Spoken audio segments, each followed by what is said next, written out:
اعوذ باللہ من الشیطان الرجیم بسم اللہ الرحمن الرحیم۔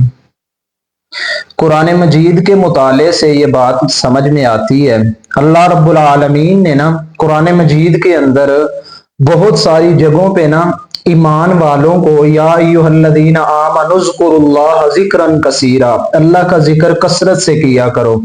پھر اللہ رب العالمین فرماتے ہیں جب تم کاروبار کرو جمعے کا دن ہو، نماز پڑھو تو پھر چلے جاؤ اور اپنا رزق تلاش کرو، وابتغوا من فضل اللہ، اللہ کا فضل تلاش کرو، وذکر اللہ، اور ساتھ ساتھ کاروبار کے ساتھ ساتھ تم نے اللہ کا ذکر بھی کرنا ہے۔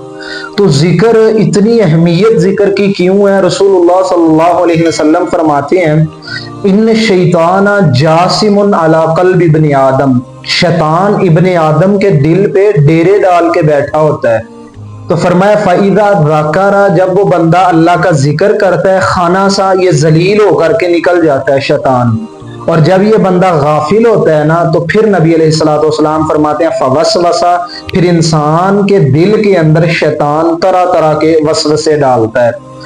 تو ذکر کی بہت زیادہ اہمیت ہے۔ اہمیت اس قدر کیوں ہے کہ جو الفاظ انسان کی زبان پہ کثرت سے جاری ہوتے ہیں کوئی انسان ہوتا ہے، کچھ بدبخت لوگ ہوتے ہیں، گالیاں ان کا تقیہ کلام بنی ہوتی ہیں، ادھر سے آیا گالی نکالی، ادھر سے آیا گالی نکالی، کسی کا کوئی الفاظ تقیہ کلام بن جاتا ہے۔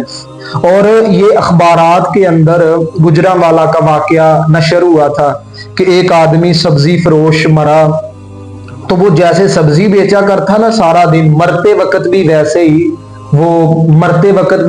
وہ سبزی اپنی بیچ رہا تھا۔ لاہور ڈاکٹر اسپتال کا واقعہ ہے، وہ ایک بزرگ تھا، وہ درود شریف پڑھتے ہوئے فوت ہو گیا، تو ان کے گھر والوں نے بتلایا کہ انہوں نے درود کو اپنا وظیفہ بنایا ہوا تھا۔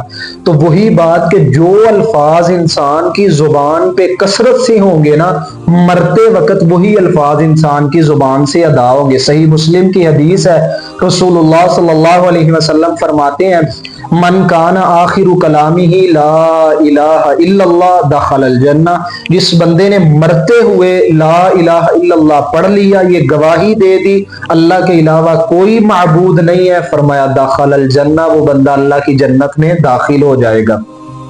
تو یہ لا الہ الا اللہ اللہ کا ذکر ہے، اور جس بندے نے مرتے وقت یہ ذکر کر لیا تو فرمایا اس انسان کی اللہ رب العالمین مغفرت کر کے جنت کا داخلہ دے دیں گے۔ ایسا ہی ایک واقعہ امام ابو زرع الرازی رحمہ اللہ کا ہے۔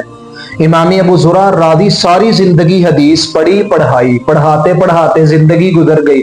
اب موت کا وقت قریب ہے، شاگرد پاس بیٹھے ہوئے ہیں حلقہ بنا کر کے، امام صاحب کی سانسوں کو اکھڑتا ہوا دیکھا تو شاگرد کہنے لگے کہ امام صاحب کو کیسے کلمے کی تلقین کریں۔ ایک ان میں سے بڑا سمجھدار تھا، وہ کہنے لگا کہ میں حدیث کی سند پڑھتا ہوں اور جان بوجھ کے ایسا کروں گا کہ میں بھول گیا ہوں، تو پھر تم پڑھنا، پھر تم پڑھنا، پھر تم پڑھنا۔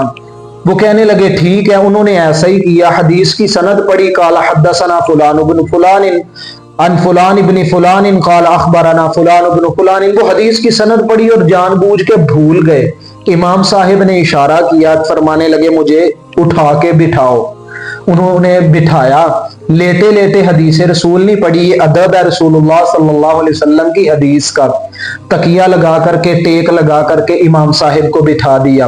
جب بٹھایا تو امام صاحب سند پڑھنے لگے، سند پڑھی حدیث کی، سند پڑھی حدثنا فلان ابن فلان قال اخبرنا فلان ابن فلان، وہ ساری سند پڑھتے پڑھتے صحابی کا نام لیا، پھر فرمانے لگے قال قال رسول اللہ صلی اللہ علیہ وسلم من کان آخر کلامہ لا الہ الا اللہ۔